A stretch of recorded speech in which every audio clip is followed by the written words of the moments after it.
Path breaking ये सारी चीजें जो आपने कही, कभी आप हाइड्रोजन गाड़ी में हैं, कभी इथेनॉल गाड़ी में हैं, ये आपके लिए पैशन की बात है? ये आपके लिए हर there something that drives everybody? What drives you? पहली बात तो मैं 75 में जयप्रकाश नारायण जी के आह्वान पर मैं 11th में था, तो मैं वो स्कूल से उस आंदोलन में इन्वॉल्व हो गया था। उसके कारण मेरा नुकसान भी हुआ, मैं इंजीनियर नहीं बना क्योंकि मुझे परसेंटेज में मार्क कम मिले। ठीक था, फर्स्ट क्लास मेंटेन करके, पर वो 75 के साल ने मेरी करियर को मेरे घर वाले कहते खराब कर दिया। तो मैं 52% मार्क में 49.26% साइंस ग्रुप में मिले और मैं इंजीनियरिंग के लिए डिस्क्वालीफाई हुआ। अभी मुझे 9 डिलीट्स मिली है, डॉक्टरेट्स, पर मैं वो अभी भी लगाता नहीं क्योंकि वो इंजीनियरिंग की एडमिशन मुझे नहीं मिलना, ये मुझे बड़ा ये हुआ।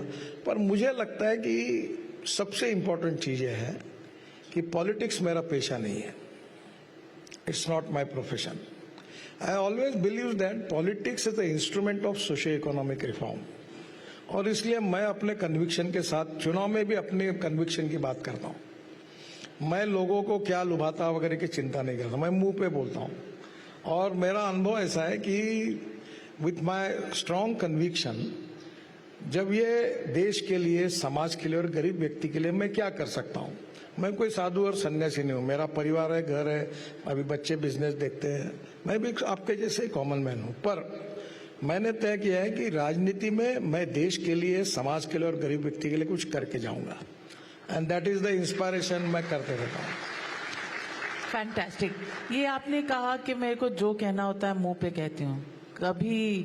कभी कुछ डिफिकल्ट पोजीशन में पड़े? नहीं, मुझे कभी कोई डिफिकल्टी नहीं है। अभी चुनाव में मैंने पब्लिकली कहा था कि मैं जातीयवाद नहीं करूंगा, और मैंने लोगों को कहा जो करेगा जात की बात उसको ठोकूंगा लात, ऐसा पब्लिकली बोले। सच छप के आया था। मैंने बोला नहीं देना है तो 2 वोट, नहीं देना है तो मत, नहीं करूंगा। मैं चुनाव में इस बार कोई गलत खर्चा नहीं किया। मैंने बोला नहीं करूंगा ये, मैं कब के लिए काम करूंगा, और पूरा नागपुर मेरा है, मेरा परिवार है, मैं नागपुर का हूँ। नो डिस्क्रिमिनेशन, जात, पंथ, धर्म, भाषा, सेक्स, रिलीजन, नथिंग। तो मैं सब लोगों ने साथ दिया। मैं इस मत में हूं कि मुझे चिंता नहीं तुम क्या क्या दिखाते हो, कौन क्या लिखता है, कौन क्या सोचता है। मेरी भाषा में मैं बोलता हूं तेल लगाने गई दुनिया, अपने को तो अपने हिसाब से चलना है।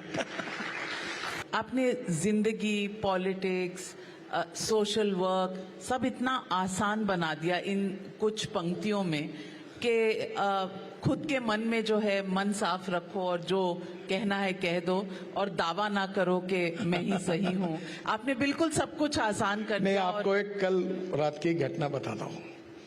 तुम और मैं बैठी हुई, इतना छोटा एक रेस्टोरेंट है जिसमें 22 लोग बैठ सकते हैं। तो तुम्हारा यहाँ बैठा हुआ है जर्नलिस्ट, मुंबई से आया है, वो अपने पत्नी के साथ आया। तो मुंबई से आया, तो पत्नी ने बोले मुझे फिर रिक्वेस्ट की कि पत्नी की इच्छा आपके साथ फोटो निकालने। तो मैंने कहा तुम निकाल लो। जैसे उसने निकाला, पूरे होटल में बैठे हुए सब लोग दौड़ते हुए आए, फिर मैंने उसके सबके साथ फोटो निकाला। तो मुझे वो बोल रहा था कि मैं बिलीव नहीं कर सकता कि वो पत्नी उसने मुझे कही कि मैं तो आपका भाषण सुनती है, कभी मुझे जिंदगी में ऐसा लगा नहीं कि आप ऐसे होटल में मुझे मिलोगे। मैंने बोला मैं रोज रात को अपने चॉइस के होटल में चुपचाप सिक्योरिटी वगैरह छोड़कर 2-4 लोग लेके रोज जाता हूँ। अब this is my passion, my interest, मैं अपने हिसाब से अपना काम करते रहता हूँ। खाने का भी शौक है और खाना बनाने का भी। आपके वीडियोस बहुत वायरल होते हैं, आप रेसिपीज बताते हैं। अभी यूट्यूब ने मुझे वो गोल्डन डिश दी, मैं अभी 25 करोड़ फॉलोअर हुए, मैं वो रेसिपी भी बनाता हूँ। कोविड ने मुझे काफी कुछ चीजें सिखाई। फैंटास्टिक। तो यूट्यूब से जो आपकी अर्निंग होती है वो ऑफिस ऑफ प्रॉफिट तो नहीं हो जाती? नहीं, मैं डोनेट कर देता हूँ सब। तो राहुल गांधी का जो ये फॉर्मूला है कास्ट सेंसस का, और जितनी नंबर उतनी भागीदारी, जिस तरह के वो स्लोगन्स कहते हैं, उस पर आपके क्या विचार हैं? देखिए, पहले इस समाज की छुआछूत, अस्पृश्यता, जातीयता समूल नष्ट होनी चाहिए, और कोई भी व्यक्ति उसकी जात, पंथ, धर्म, भाषा और सेक्स से बड़ा नहीं होता। प्रॉब्लम यह है, हम सबका समान विकास होना चाहिए, सबको न्याय मिलना चाहिए, इस मत क्या है। पर नाउ प्रॉब्लम पॉलिटिक्स से ये है कि backwardness becoming a political interest. So everyone want to prove that he is backward. और इसमें राजनीतिक पार्टियों ने ऊपर उठकर समाज में जो सबसे गरीब है, यानी जात चारी है, एक गरीब है जिसमें आदिवासी है, महिला है, युवा है, किसान है। गरीब गरीब होता है, गरीब को जात पंथ धर्म और भाषा नहीं होती। हम गरीब के लिए काम करें, हम युवाओं के लिए काम करें, हम महिलाओं के सशक्तिकरण के काम करें, हम आत्मनिर्भर भारत में इकोनॉमी को स्ट्रांग बनाने के लिए काम करें, सबको रोजगार मिलना चाहिए उसके लिए काम करें, पूरा प्रॉब्लम सॉल्व हो जाएगा। पर जो लोग अपने काम से और अपने कार्य से लोगों को मन जीत नहीं सकते, वो जाति के आधार पर अपनी बात करके लोगों को चुनाव जीतने की कोशिश करते हैं। और मैंने एक सिद्धांत के रूप में मैं पब्लिकली भी कहता हूं कि तुम एक उदाहरण बताओ कि जो जाति के नाम पर चुनकर आया उसने कभी अपने जाति का कल्याण किया है क्या?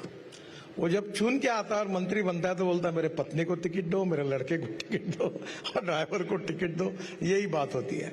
तो इसलिए लोगों के पास अब जो यंग जनरेशन आई है, जो मैं बिकॉज ऑफ सोशल मीडिया मैं लकी हूँ, 25 करोड़ मेरा फॉलोइंग हुआ, तो ये लोग है, ये अलग टाइप के हैं। तो ऐसे से जनरेशन बदल रही है, वो डेवलपमेंट ओरिएंटेड है, वो कुछ करना चाहते हैं, उनमें एबिलिटी है और उनमें कुछ करने की एक महत्वाकांक्षा भी है। तो परिस्थिति बदल रही है। मैं आप